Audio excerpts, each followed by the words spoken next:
January 17, 1966. The sky over the Mediterranean is clear, cold. A U.S. Air Force B-52G Stratofortress, call sign T-22, is on a routine airborne alert mission, part of Operation Chrome Dome. It carries 4 Mark 28 hydrogen bombs, each with a yield of 1.45 megatons. At 10:22 a.m., it meets a KC-135 tanker for a scheduled refueling at 31,000 feet.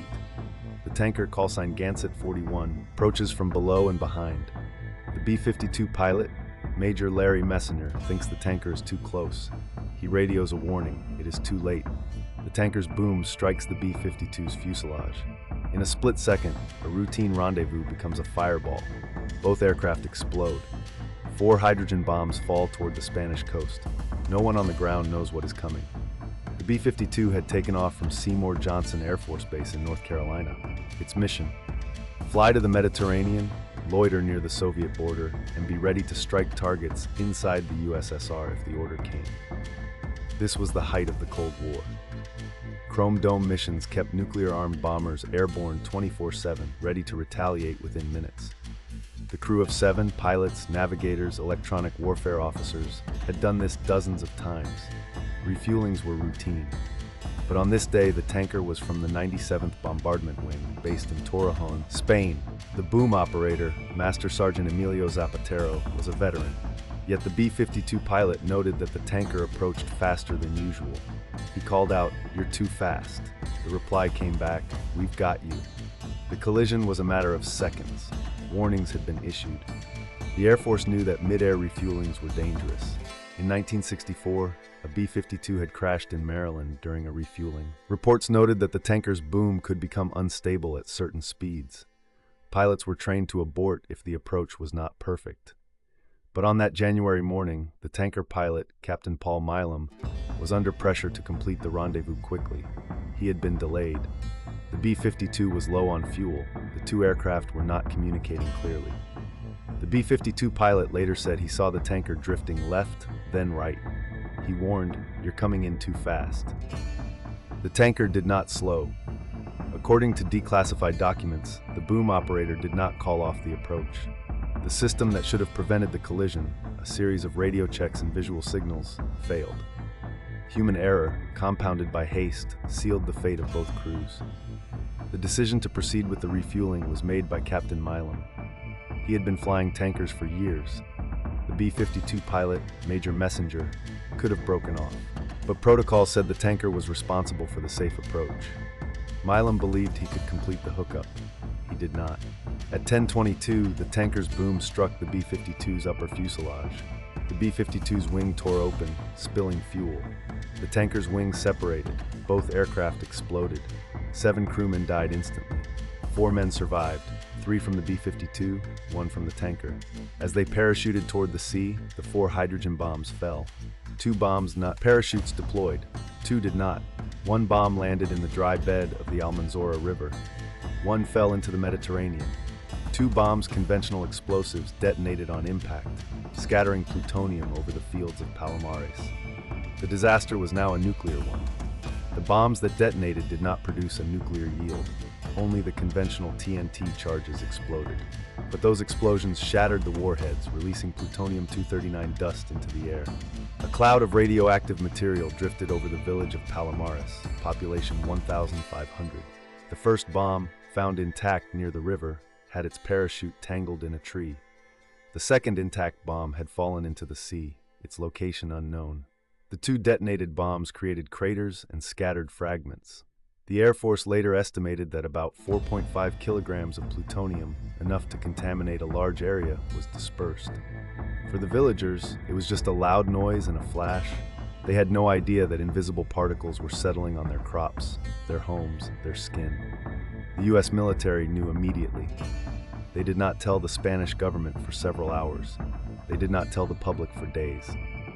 If this story is new to you, subscribe to Nuclear Disasters. There are dozens more the world tried to forget.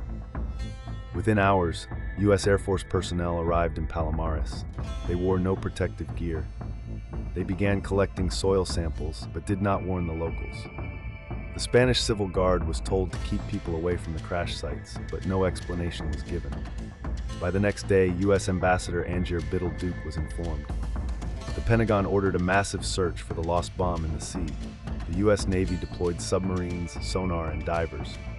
Meanwhile, the contaminated soil was being scraped up by Spanish workers, many of them local farmers, who were not told it was radioactive. They loaded the soil into barrels, which were later shipped to the United States for disposal at a site in South Carolina. The cleanup was slow, secretive. The U.S. military did not want to panic. They also did not want the world to know how close they had come to a nuclear catastrophe on a NATO ally's soil. The search for the missing bomb lasted 80 days. The bomb had fallen into the Mediterranean, 7 miles offshore. The water depth was 2,500 feet. The Navy used a newly developed deep-sea submersible, Alvin, to locate the bomb. On March 15, 1966, Alvin found the bomb lying on the ocean floor. It was intact, but its parachute was tangled. The recovery was risky. If the bomb broke open, it could release plutonium into the sea. The Navy devised a plan to attach cables and lift it. On April 7th, the bomb was brought to the surface. It was the most expensive salvage operation in history at that time, costing an estimated $84 million. But the real horror was on land. The plutonium contamination was far worse than initially reported. The U.S. would eventually buy the contaminated land and build a mausoleum for the radioactive soil. But the villagers were never fully informed. Many developed cancers in the years that followed. The people of Palomares were the first victims. They were not told to evacuate. They continued to eat vegetables grown in contaminated soil. Children played in fields where plutonium dust had settled. In the years after, rates of cancer and birth defects reportedly increased. A study by the Spanish Nuclear Safety Council later found elevated levels of plutonium in the bodies of residents. The U.S. military conducted a secret health survey in 1966, but the results were classified. It was not until 1975 that a Spanish doctor published a paper linking the accident to health problems. The U.S. government eventually paid compensation to some residents, but only after decades of denial. The village of Palomares became a symbol of Cold War secrecy. The land was fenced off, a monument was built, but the plutonium remains. It has a half-life of 24,000 years. The contamination will outlast the memory of the cover-up. The cover-up extended to the highest levels. The U.S. government did not inform Spanish dictator Francisco Franco about the full extent of the contamination until weeks later. When the news finally broke, the U.S. and Spain signed a secret agreement. The U.S. would clean up the land and pay compensation, but no liability would be admitted. In the U.S., the incident was classified as a broken arrow, the military term for an accident involving nuclear weapons. The public was told little. The New York Times ran a small story. It was only in 1978, after declassified documents were released, that the full scope of the disaster became known. Even then, the U.S. military insisted that no one had been harmed. In 2009, a Spanish court demanded that the U.S. clean up remaining contamination. The U.S. refused. To this day, parts of Palomares remain contaminated.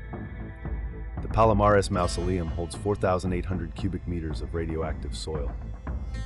The story is not over. The legacy of Palomares is one of secrecy and suffering. The accident forced the U.S. to re-examine its nuclear safety protocols. Operation Chrome Dome was canceled later that year, but the human cost was never fully accounted for. Residents still demand a full cleanup. In 2016, the U.S. agreed to remove the remaining contaminated soil, but the plan was delayed by budget issues. The Palomares accident is a reminder that nuclear weapons are not just tools of war. They are environmental and human catastrophes waiting to happen. The cover-up ensured that the world did not learn the full truth for decades. Today, the village of Palomares is a quiet place, but the plutonium remains in the soil, in the memories of the survivors. Their story is one of many the nuclear age has produced. If you want to understand the true cost of the Cold War, subscribe to Nuclear Disasters. We bring you the stories they tried to bury.